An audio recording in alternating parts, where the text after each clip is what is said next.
Hi, you probably saw my video, or maybe you saw my video where I reviewed Kromlech Historical's MDF barn kit for their historic terrain. Well, today, out of the same package, same order, I also purchased anti-tank gun, a couple anti-tank gun teams, and have machine gun teams. So today, we're going to go ahead and we're going to take a look at their machine gun teams. Now, these are specifically 10th Cavalry Brigade machine gun teams, as opposed to the regular Polish Army machine gun teams, and so the details are actually designed to match the specific unit. We'll see that in a second. So let's take a look at the models and see how they compare to some of the other companies out there. All right, so here's the contents of the actual machine gun kit. They've got 3 crew members, just like bolt action rules are, plus the machine gun itself, which comes in 2 parts. They also have a basing system. Now, you can mount them on the 3 individual bases. Here, the machine gun team and the gunner, then the 2 other guys. And you can play with them that way, or by gluing these 2 pieces together, you can actually use this as like a movement tray. Now, personally, you guys do what you want. I know people like to do these things, movement trays, because this actually allows you to keep them together and move the model if it's a casualty. However, I like to actually keep them separate because I like to space them, far enough apart where a 2-inch blast template can't take them all out at once. So feel free to use any way you want. I really do kind of like these because the way these are designed, I'll show you when it's completed, but you'll have the machine gun here, the loader, and then you'll have the observer, or gun crew chief, I don't know what you want to call them. So it just, the way it's sitting on the base actually looks kind of dynamic. So, all right, let's take a quick look at the models and see what we're looking at here.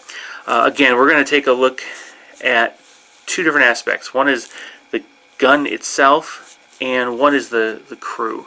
So the gun is going to be interesting. I noticed this when I first opened it. It comes in 2 parts. I initially thought it was busted, okay, because I thought it had all 3 legs and then one snapped off. I was wrong. It's not. This is actually designed to mount into a specific part underneath. Now, what you'll notice though is the leg that is mounted on there is a little bit bent.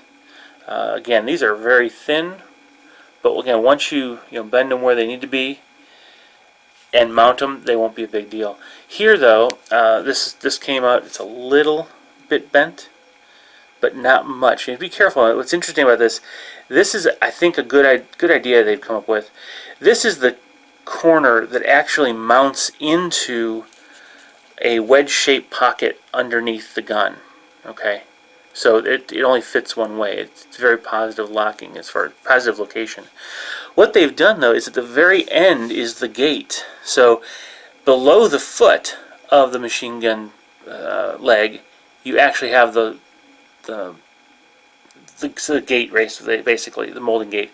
So you can just cut it off right at the bottom of that foot, and you won't be able to see on the finished model. You won't be able to see any lines or any mold cuts like that. So what we're going to do is I'll go ahead and assemble this, and we'll see what it looks like completed. All right. So here's the machine gun. Now this looks very American. Browning 30 caliber machine gun.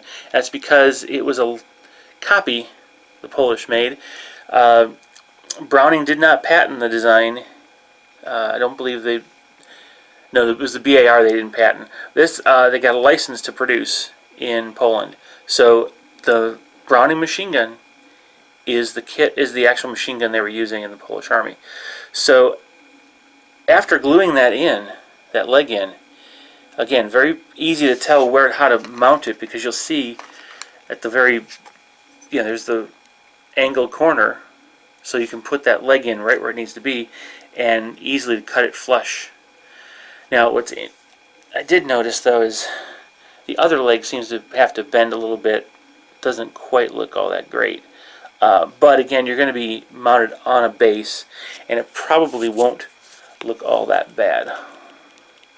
So, however, what I did notice, unlike some models out there, when you place the gunner back there, his hand actually lines up immediately with the the rear handle and trigger, and then he's got his other hand up near the edge, probably near the cocking mechanism. So the way they've designed the kit, it doesn't require any real manipulation to make it match the height of the gunner. I really like that. And this will be how it'll mount on the base.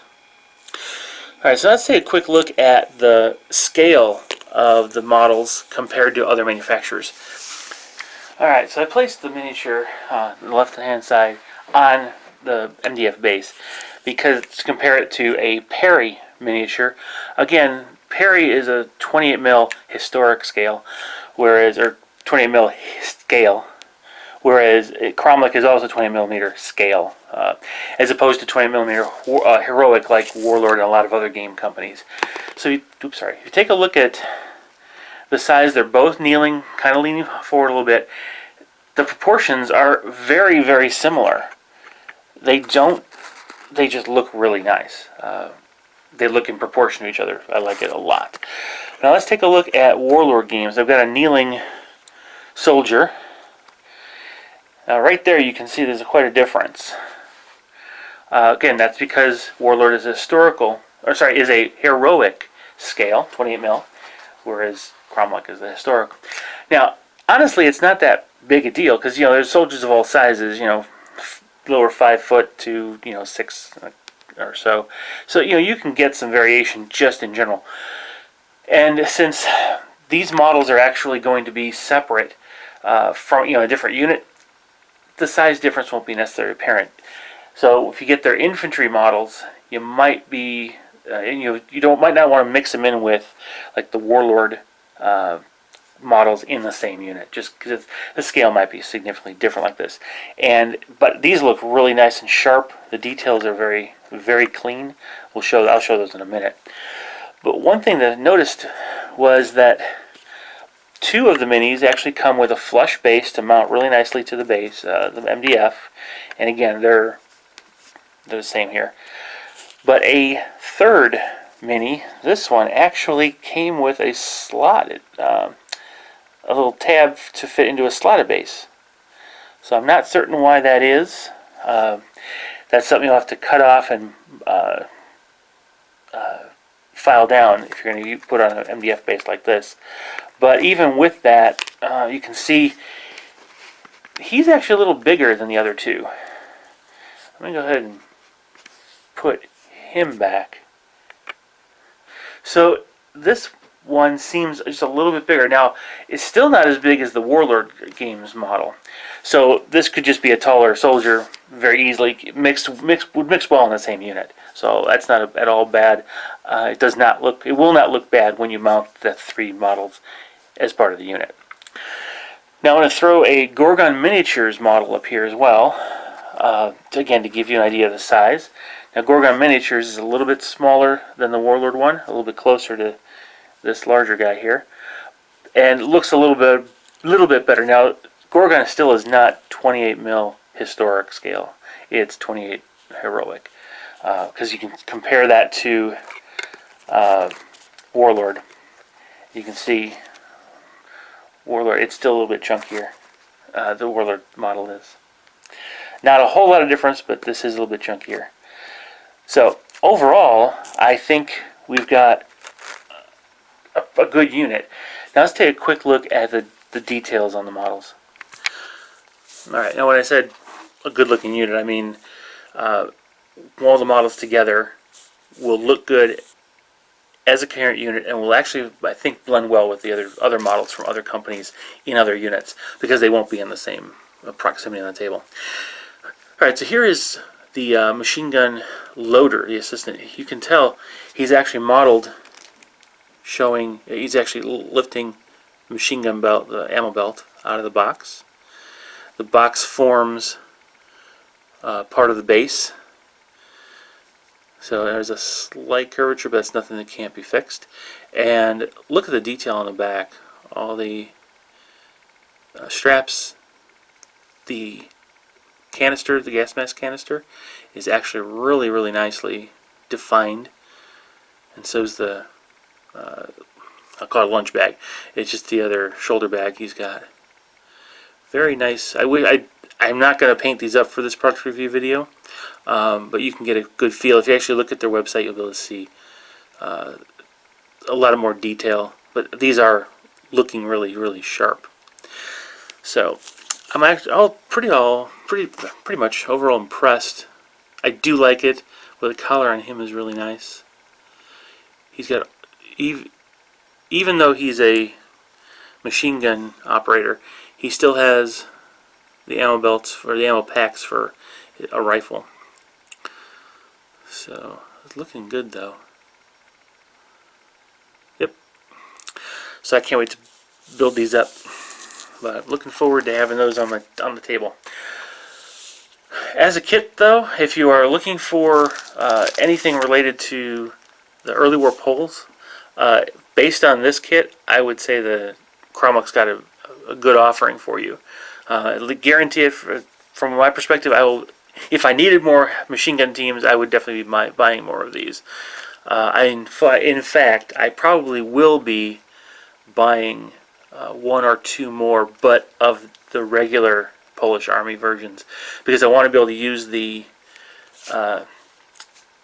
actual machine gun. If I'll keep it loose, I can use it to mount in the machine gun wagon that they've got. I wish I could easily pronounce that. I don't want to embarrass myself in this particular video, but that is a project I'm looking forward to getting involved in, and so I'll need more machine guns as well.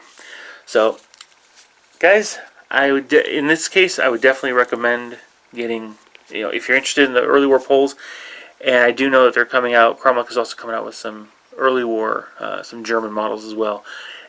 Based on these, the infantry models look like they're really, really good. So give them a try. All right, and I hope you found this useful. If you have other comments, just please go ahead and put them in below. And anything observations you have about the models or your experience with Kromlech, please go ahead and share it with the rest of us. All right, catch you guys later. Hope this was useful, and I'll see you in the next video. Bye.